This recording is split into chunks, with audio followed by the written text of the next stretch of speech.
Seorang pria berinisial N diamankan polisi di Bandara Sultan Syarif Kasim II Pekanbaru, Kamis, tanggal 3 Juni tahun 2021. Pelaku diketahui telah membuat 1.252 surat swab antigen palsu selama 3 bulan terakhir. Harga yang ditentukan seharga Rp50.000 hingga Rp200.000 untuk satu lembarnya. Simak selengkapnya hanya di SBS Channel.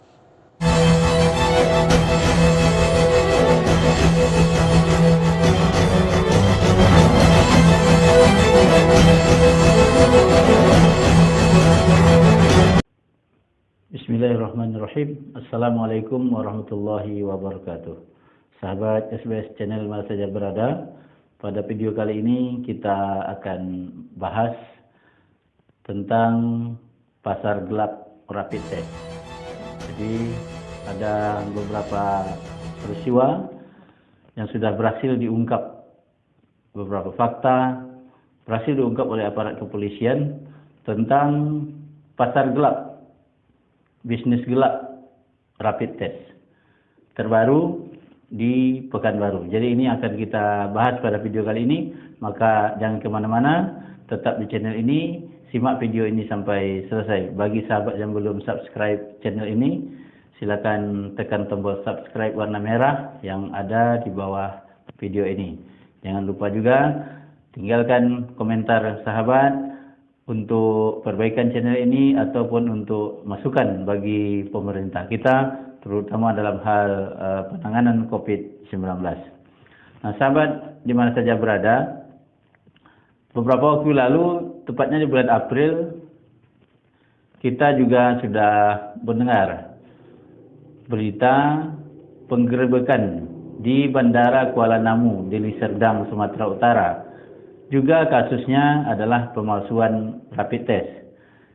Kemudian di beberapa daerah lainnya juga terjadi hal yang sama. Terbaru, sahabat semua, itu di Bandara Sultan Syarif Kasim Pekanbaru. Lagi-lagi pemalsuan surat rapid test. Nah, sahabat di mana saja berada, memang sejak diberlakukannya persyaratan negatif hasil rapid test atau harus punya surat keterangan tidak terjangkit COVID-19 untuk bisa menaiki moda transportasi umum, terutama transportasi udara, ini mulai dilirik oleh pihak-pihak tertentu atau oknum-oknum tertentu yang ingin meraup keuntungan yang tentunya cukup besar dari pasar gelap rapid test ini. Bayangkan sahabat semua, untuk satu surat rapid test itu biayanya lebih kurang 200.000. Jadi ini sungguh menjanjikan. Untuk mendapatkan selembar kertas harus membayar sekitar 200.000. Bahkan bisa lebih rendah dari angka itu. Nah, sebelum kita kita bacakan berita tentang pengungkapan pemalsuan surat rapid test di Pekanbaru. Memang tentang surat keterangan bebas COVID-19 ini betul-betul dilirik oleh oknum-oknum yang ingin meraup keuntungan besar di tengah ketakutan masyarakat dites atau di rapid test. Jadi sahabat semua, berdasarkan hasil wawancara saya, berdasarkan hasil bincang-bincang saya dengan beberapa masyarakat misalnya, mengapa mereka agak takut melakukan rapid test? Jadi pertama alasannya karena mereka takut nanti hasilnya positif atau reaktif, sehingga mereka merasa tidak nyaman lagi beraktivitas sehari-hari. Itu alasan pertama. Alasan yang kedua, mereka mendapat informasi bahwa proses pengambilan sampel untuk rapid test itu sakit gitu. Ketika ditusukkan ke dalam hidung kita itu sakit dan dirasakan beberapa hari reaksinya atau efeknya setelah dilakukan rapid test itu. Nah, ini belum bisa juga dibuktikan apa kebenarannya, tapi yang jelas inilah dua informasi atau alasan besar kenapa banyak masyarakat yang tidak mau melakukan rapid test. Nah, ketakutan masyarakat akan dilakukannya rapid test untuk status nanti jangan-jangan positif inilah yang dimanfaatkan oleh oknum-oknum tertentu untuk meraih keuntungan, meraup keuntungan yang tentu saja cukup besar karena begitu banyak masyarakat yang harus bepergian ke daerah lain menggunakan moda transportasi. Nah, dengan keberanian atau nekatnya oknum-oknum ini mengeluarkan selembar kertas, ya, menyatakan bahwa yang bersangkutan negatif hasil rapid testnya, padahal tidak dilakukan tes sama sekali, hanya mengeluarkan selembar kertas. Tentu ini diminati oleh orang-orang atau mereka-mereka yang tadinya khawatir kalau dilakukan tes. Jadi daripada repot-repot, mereka tetap mengeluarkan, biarlah mengeluarkan uang 100 atau 200 ribu, tapi yang jelas mereka tak payah lagi harus rapid test. Bahkan mungkin bisa jadi ya pelayanannya, servis yang diberikan bisa lebih, hasil atau suratnya bisa diantar ke alamat. Nah, bisa jadi seperti itu.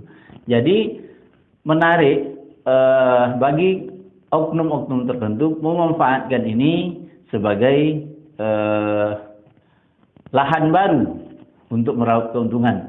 Apalagi di tengah kondisi ekonomi yang lagi krisis akibat hantaman COVID-19 ini. Jadi sahabat semua, kalau sama ini kita mengenal pasar gelapnya ada narkoba, ada miras, sekarang tambah satu lagi pasar gelapnya, yakni pemalsuan surat rapid test. Nah baik sahabat, kita bacakan berita yang di Pekanbaru. Nah sebagaimana kita bacakan dari berita yang dimuat oleh merdeka.com. Polisi tangkap pemalsu surat bebas COVID-19 di Pekanbaru. Merdeka.com. Tim Polresta Pekanbaru menangkap seorang pria berinisial AP, 40 tahun, diduga membuat surat bebas COVID-19. Surat itu digunakan untuk calon penumpang pesawat di Bandara Internasional Sultan Syarif Qasim II, Pekanbaru.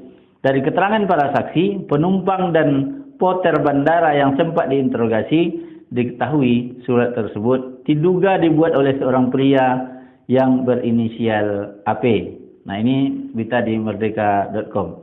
Jadi dibuat sendiri suratnya, ini nekat, ini berani, ya kan? Karena mereka mungkin beranggapan tidak mungkin juga lah dicek satu-satu oleh petugas di bandara. Selanjutnya, polisi menangkap AP dan langsung ditahan oleh Polresta Pekanbaru. Penemuan surat bebas COVID-19 yang diduga palsu itu berawal saat polisi menerima informasi ada salah satu penumpang pesawat di Bandara SSK 2 Pekanbaru. Polisi mengendus adanya pemalsuan surat itu. Nah, ini yang terjadi di Pekanbaru ini adalah dilakukan oleh oknum tertentu. Hanya pribadi-pribadi, tapi informasi sebelumnya yang di Bandara Kuala Namu itu justru melibatkan satu perusahaan farmasi. Jadi luar biasa ini, karena ini bisnis yang luar biasa, yang angkanya jutaan bahkan miliaran rupiah. Selagi aturan perjalanan menggunakan rapid test ini, maka saya yakin praktik-praktik seperti ini akan tetap berlangsung dan tugas aparat kepolisian akan terus semakin berat, karena pelaku-pelaku kejahatan akan mempercantik modusnya sehingga sulit diendus oleh pihak kepolisian. Dan saya yakin juga apa yang sudah diungkap di Bandara Kuala Namu, Sumatera Utara, dan juga di Bandara Sultan Syarif Qasim Pekanbaru, ini hanyalah fakta yang sudah berhasil diungkap. Masih banyak praktik-praktik seperti ini yang kita duga masih terjadi di daerah-daerah lainnya, terutama di setiap bandara-bandara yang mempersyaratkan adanya surat bebas rapid test. Nah, sahabat SBS Channel di mana saja berada, terlepas dari maraknya pemalsuan surat bebas rapid test ini, ada hal menarik juga yang saya dapatkan ketika berbincang-bincang dengan salah satu pimpinan pondok pesantren di Pekanbaru. Pimpinan pondok ini menyatakan bahwa kekhawatirannya terhadap surat palsu rapid test ini dan kekhawatiran akan berjangkitnya virus COVID-19 di pondok pesantren, maka dia memberlakukan tes dilakukan saat santri akan masuk ke pondok. Jadi mereka mengutamakan surat rapid test itu adalah hasil yang berlaku pada saat santri masuk ke pondok, dan mereka menyiapkan tenaga khusus, melibatkan pihak ketiga untuk melakukan tes terhadap santri yang masuk ke pondok. Tapi apa yang terjadi? Pimpinan pondok ini kaget karena terjadi perang diskon yang luar biasa terhadap rapid test ini. Jadi dia menyebutkan di awal dia ditawarkan 200.000, kemudian ada lagi pihak yang menawarkan di bawah 200.000, kemudian ada lagi pihak yang menawarkan jauh lagi di bawah 150.000, dan ini membuat pimpinan pondok ini heran. Ternyata ini luar biasa bisnis di balik kondisi COVID-19 ini. Bahkan sang pimpinan pondok sempat bertanya kepada saya, kalau begini sepertinya apakah COVID-nya masih lama, Pak, katanya kan. Maka saya katakan kalau ditengok dari bisnis ini sepertinya masih lama. Karena bisnisnya menarik bagi beberapa pihak. Nah, sahabat SBS channel mana saja berada, semoga informasi ini bermanfaat bagi kita dan bagi kita yang akan bepergian atau ada keperluan yang memerlukan rapid test, maka janganlah sekali-kali menggunakan jasa dari pihak-pihak yang berani mengeluarkan surat tanpa dilakukan rapid test. Kepada kita semua, kepada sahabat-sahabat semua, saya doakan juga semoga senantiasa dalam keadaan sehat dan bisa beraktivitas seperti biasa. Silakan tinggalkan komentarnya di kolom komentar yang ada di bawah video ini. Berikan masukan kepada pemerintah kita dalam upaya memberikan sumbangan pemikiran kita kepada pemerintah dalam hal mengatasi COVID-19. Terima kasih. Assalamualaikum warahmatullahi wabarakatuh. Terima kasih ya sudah menyaksikan video saya sampai selesai. Jangan lupa simak terus video-video yang ada di channel ini. Semoga channel ini bisa bermanfaat bagi kita semua. Sebelum meninggalkan channel ini, jangan lupa tekan tombol subscribe warna merah yang ada di bawah video ini. Terima kasih.